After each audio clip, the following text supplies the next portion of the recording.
Hey everybody, welcome to my channel. So far things are looking a lot better than before. I got everything in this like a clay loam soil, mulched over the top with compost and leaves.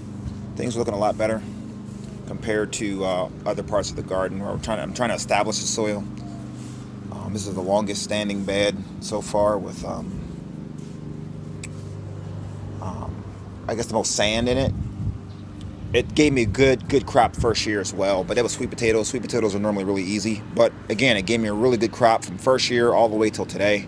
No matter what I plant in it, it does well. So I'm battling a few things right now. White flies, I'm battling aphids, I'm battling the hot summer sun, and I'm battling soil life, soil health. So that's what this video is going to be about, those four things. The first video, I put a lot of stuff that was struggling in this bed. So one of them was this MA Vortex here. You can see some of the struggling leaves still. You can see the new growth now. On top of it, it's splitting, so it's flowering. So this is one of the plants I hit foliar with. And as you can see, it's severely, I think it's called chlorosis or whatever. But look at the new growth. That's in like not even a week. This thing didn't do nothing for 2 weeks, and now boom, it's growing. So let me show you another one positive. So, you know, this is another one that didn't grow. You can still see some of the that's actually compost tea from this morning. The new growth is more flat, less wrinkly. As far as the leaves, like this is the older growth here, more wrinkly, but this is a little flatter. Nice and green. Same thing here. These leaves were yellow as hell, like almost white. Then I started hitting it up, and then it started growing here. These two, and now all the older leaves that were all jacked up are starting to green up as well. Some stuff I moved in this bed that weren't struggling, being these Twilight Numex peppers and this Aleppo pepper. Also, the CGN was not struggling when I put it in this bed. It's doing fine. And then the Bolivian rainbow pepper, very prolific pepper, man. It's just most prolific peppers that I've grown so far. So multicolored peppers, dark foliage, small leaves, close internodal spacing, really good for a bonsai. Same thing with the CGN 21.5. There's chilies on it forming and tons of flowers so far. There's peppers as well on the on this one too. So you see all those peppers forming on the Twilight Numex. We have some splitting on this too. This is my Kabaka Roxa. My ahi mango is splitting, and you can see little flower buds forming right there in the middle. They're real small. So next week in a week from now, they'll be like these here. See all the chilies on it? Like there's one there. This is just preliminary. There's one here forming. There. Same thing with this. There's chilies all over. This one, for how small it is, there's like a lot of them.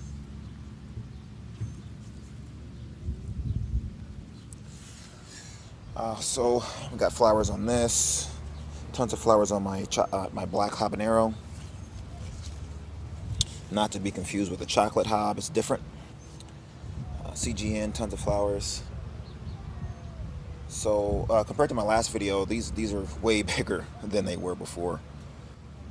There's tons of flowers on this too. Another Aleppo pepper is flowering as well. So all this on my next video will be heavily fruited, I would hope. There was some deficiencies after I planted for this part of the bed right here. There's something in the soil that's wrong, but I fixed it with some chicken manure and some foliar feeding, based off what I said in my last video. So the leaves are bouncing back to their true shapes. And we got some flowers. If we look underneath, got a lot of flowers on this plant. Another MA Vortex here was in bad soil. I transplanted it to better soil, so it's doing a lot better now. And the new growth is a nice dark green compared to some of the older stuff. So see here, got some trees, legume trees. These are nitrogen fixing, desert friendly, so drought tolerant, heat tolerant, frost tolerant. They're blue Palo Verde, so they give you free fertilizer, and they give you edible flowers and edible bean pods, and they give you a dappled shade. So all of the best things you can have in a tree, basically. Fast growth rate, tall trees, 40 foot, 30 foot, 40 foot trees. So these are, it says 45 feet, but with our soil here, I'm thinking 30, 40 feet. So Freeport orange Scotch bonnet is doing good. Got some peppers coming on, at least one so far, and flowers to back those up. This was getting hit with aphids, so what I did with this is I sprayed it with neem oil and just a like an organic-ish type dish soap. About 4 days ago. I'm gonna hit them all again too, because there's white flies. I'll show you those soon. This is another Aleppo that was doing really bad, so I put it in this soil that I made myself. I'm leaning towards sandy loam on the in the root zone, and then on top of that, mulching with compost, leaves, wood chips, stuff like that. I had no more sand, so this is a pretty well done municipal compost. There's a lot of wood in it though. If I dig down a little, you can kind of see some of what it looks like. So very aerated, as you can see. It still holds a good amount of moisture, and you can see when it wasn't doing well, I put it in this, and look at all the growth, so it's agreeing with it. I wish it was more of a loam, but I'm gonna save that for when I move anyways, for my true beds. Thinking like 5 foot by 12 foot, hopefully. This is another black habanero with some companion plantings, cosmos flower. It's splitting. So this is going to be flowering literally now. They're just too small to see. So these are all 10-gallon earth pots or cloth pots. This is Fatale Gourmet Jigsaw, and you can see some flowers coming on this. This wall in the daytime, it gets hit with radiant. So the sun comes and it bounces off the white, because white reflects really high percentage rate, and then it bounces back to the peppers. So they have the reflected sun and the normal sun, and this small little pocket of like a furnace, kind of like. Things do good because of the afternoon shade hits at around 1. So they get really good afternoon shade, and you can see they all bounce back. But these are real droopy. Earlier today, when I came to try to cut this video earlier, my phone cut off in 7 minutes from heat. So it overheated literally 7 minutes outside and cut off. Meanwhile, these were all nice looking. There was one that was a little curled with the leaves, but other than that, they didn't really look exhausted from the heat. But all of these look horrible earlier today, but they've all bounced back. And you can see, I'll show you the white flies in this thing.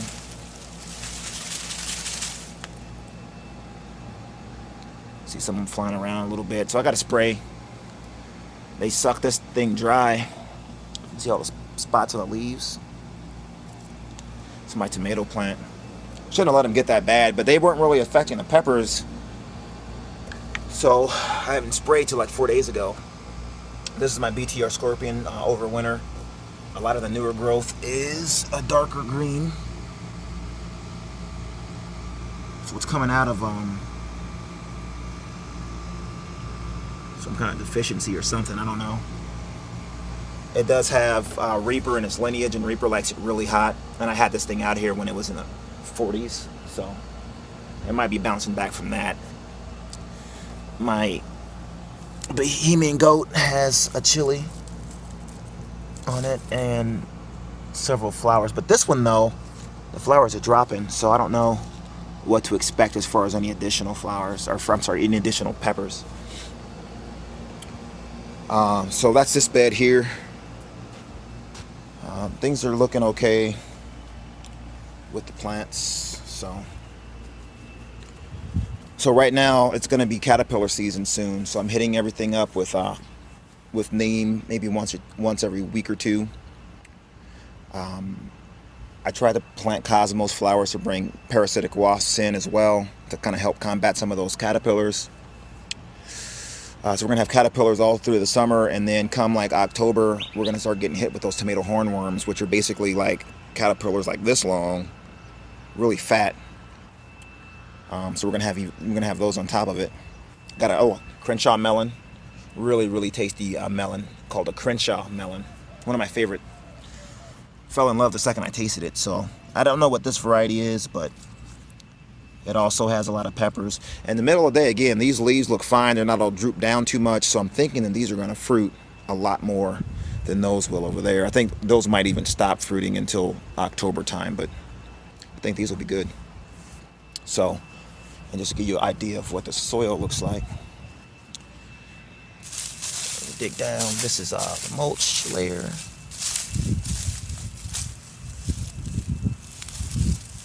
And this is worms all in here. I didn't even really dig at all. You're already seeing worms. So I didn't dig just really nothing, and there's worms already. So this thing is full of worms because it stays moist. I'm feeding it with leaves, compost on a regular basis. I'm actually fertilizing the plants with kelp. The worms are getting that activity. I'm putting compost tea. I went through this thing twice already this season with compost tea. The worms love that. They love eating anything that has a lot of bacterial activity in it, and then they add to that too. So I got to do something to combat all this chlorinated water I have to water things with. So let me take you around the back, show you around the back, and a lot of these are moved from the bed in the back that was nearest the house because it just wasn't, the plants weren't doing well. Same thing with the hugelkultur bed. All right, so my last, or not my last, but one of my earlier videos, I mentioned how I kind of rushed this and things weren't done well as far as me waiting like 6 months before planting, and I planted in it anyways, and a lot of the stuff struggled and died. Now though, it's hit like an equilibrium as far as decomposition of whatever's down there at the root zone. So things are coming back to life. I wish they would have came to life like 2 months ago, because I had to move a lot of plants out of here, and I'm not really utilizing this bed like I wanted to. But fish peppers are doing okay. Oh, this is dry. This one's completely dried out on the plant. So I took a lot of chilies off of these already. This one is kind of yellowing though. Not the ideal scenario for roots, but my Casper eggplant is doing good. We got more flowers here and back there. Some over here. Tomatoes doing okay. I got some tomatoes. I didn't even trellis it up or anything. So this one here is a tomatillo, and then a pepper I didn't transplant out of here. I should have. And then all the rest of these are eggplants. And it looks like the eggplants are bouncing back after getting used to the soil. So there's flowers on them. And they're starting to pick up now that it's getting warmer. So the ground cherries all died.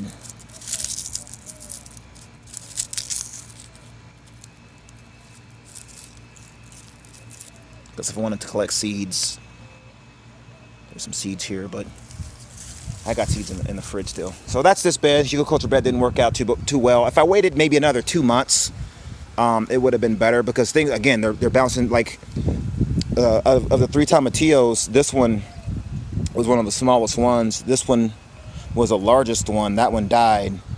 But now, let me show you.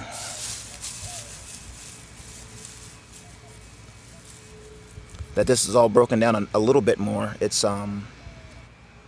smells very earthy. Doesn't smell like it's rotted or anything like that. So it's good. So now, and there's a lot of aeration in there because of the hay. But now that it's broken down enough, These are starting to do a lot better. I just wish I waited, but timing isn't always on your side, you know.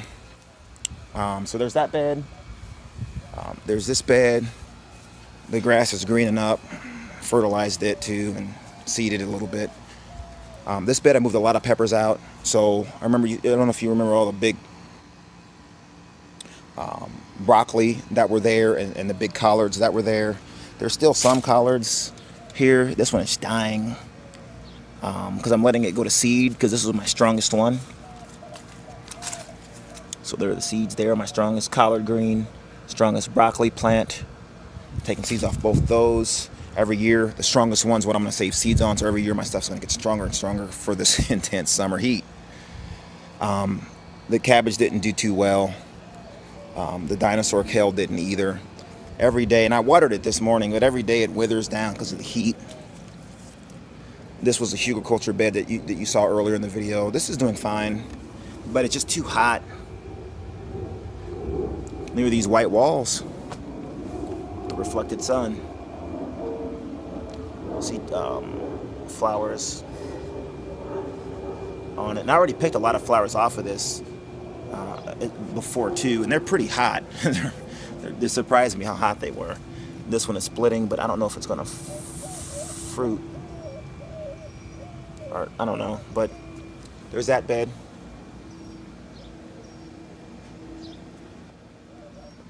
And that's basically it. I got some more peppers upstairs. I'll show you here real quick. Give me a sec. Actually, on the way up, I forgot. See, I have even more plants here. So this is my Scotch bonnet brain strain, greening up and splitting. I took it out of really bad soil and I put it here, and it's doing really good. And just as an extra precaution, had some chicken manure, and I put a lot of chicken manure on the top. And every time I water it, it waters in. So there's that. And then a lot more beneficial trees, being Vitex and desert willow. Some were, when I took it out, it was windy, and they fell over. And I just threw them out today. They were the biggest ones of all, and they're basically dead now. But I was really upset. The wind knocked them over, but maybe that's a good thing if they're not strong enough to take 10-degree wind. Got my cherimoya. Look those fruit up. They're called cherimoya. Very delicious fruit. So good that I've had to grow them. A lot of cherimoya, and then like date palms, grapefruits. What else? That's basically it here. All right, let me take it upstairs.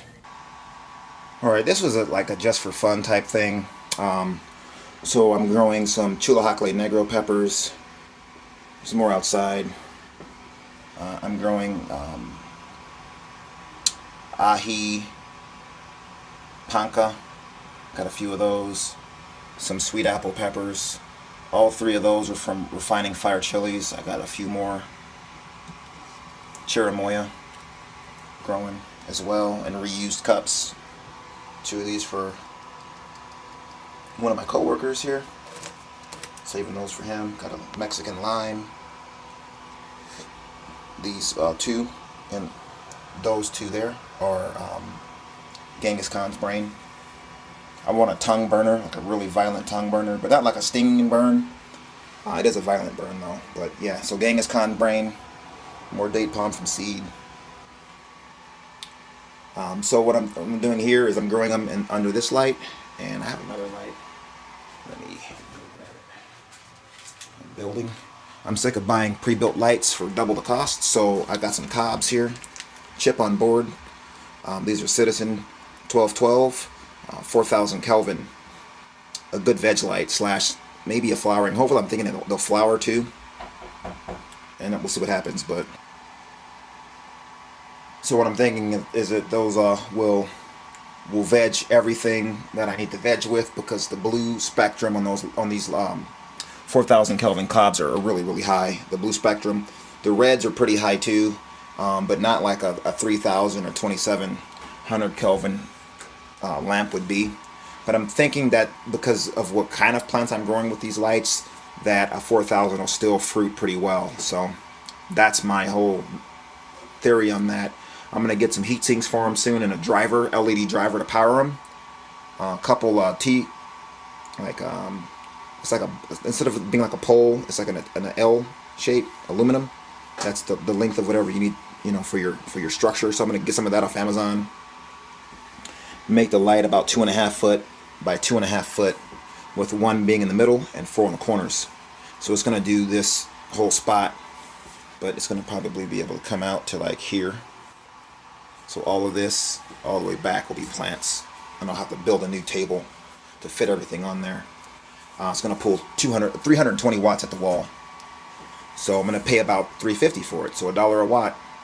Unlike this 300 watt fixture here, this only pulls 60 watts. I bought this off Amazon for $60. But the footprint's real small. It's really good light, but just real small. My light's gonna have a bigger footprint with no cold spots. So a lot of the lights, you got one big light in the middle, right?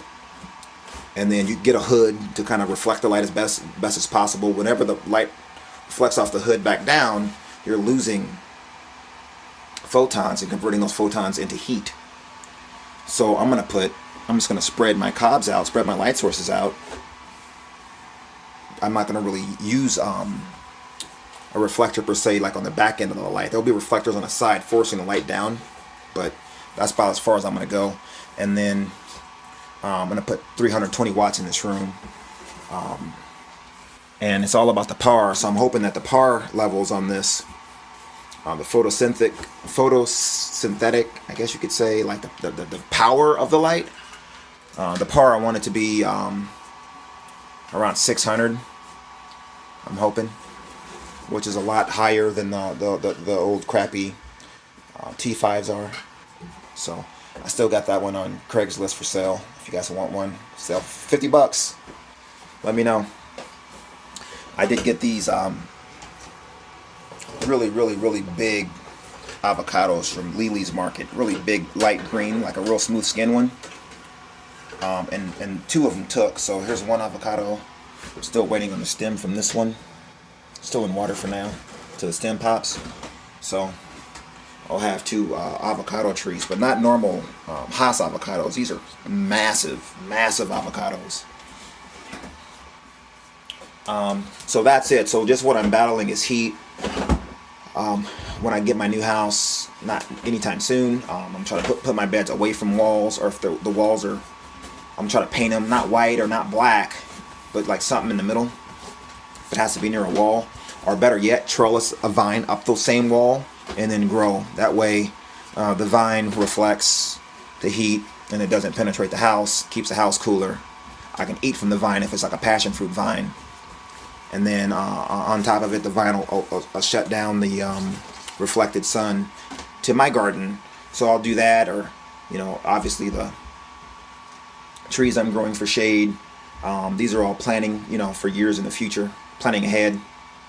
But for today, water as much as I can, mulch as best as I can to keep as much moisture in the root zone as possible, and just try to put plants where I can, where they're going to get the best morning exposure, afternoon shade, unless obviously I'm using a shade cloth. Bugs, soap, preferably insecticide soap and neem oil, mixed together per instructions. Put in a gallon pump jug. You can get off Amazon for $10, and spray your leaves, once every 2 weeks or so, unless it's a really bad infestation. If there's no infestation, you don't spray just for no reason. And then soil. My 2 best beds are beds where there's like a clay loam soil. Those are my 2 best beds on the bottom, and then mulch on the top with compost and leaves. Now the one that you see right by the wall, where it bounced back from this morning, and it looks nice now, that compost is a good 8 inches deep, and then under that it's the clay loam. In the front yard, it's about 4 to 5 inches, so a little bit less compost, and then under that's clay loam that I showed you with the worms in it. So as far as soil, combating bad soil. So if I were to do this all over again, I'm gonna stick to my guns. I would till in sand as deep as I could, 12, 18 inches. 2 to 3 parts sand, 1 part native soil. Top that with compost. I would set up drip, plant in good locations, and watch things grow. As far as lights, what I'm learning is it's all about PAR and PPFD, photosynthetic, I don't know, like flux density or something like that. For PPFD, it's basically it's a measure of how much energy you have in this square foot area of your grow space. This foot, this foot, this foot, this foot, all averaged out. Normally, obviously, you don't want to have a hot spot here and cold spots with no light here and there.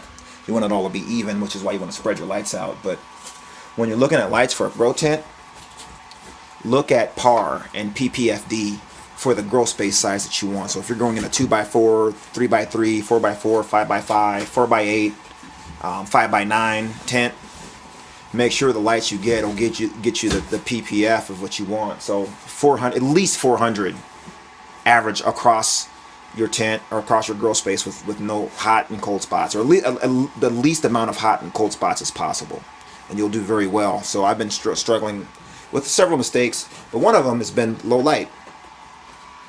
This is the first year I'm actually having decent light for like a small 1.5 foot by 1.5 foot area, and the plants are doing good. So that's not to say if I were to put a plant here, it would do as well, because the light intensity is way lower here, and it would probably just sit there and do nothing. So that's it. If you guys have any questions or comments, I'm here to learn, as I say in all my videos. If you have anything that you said, hey, maybe this will work a little bit better, let me know, and we'll go from there. Thanks a lot for watching.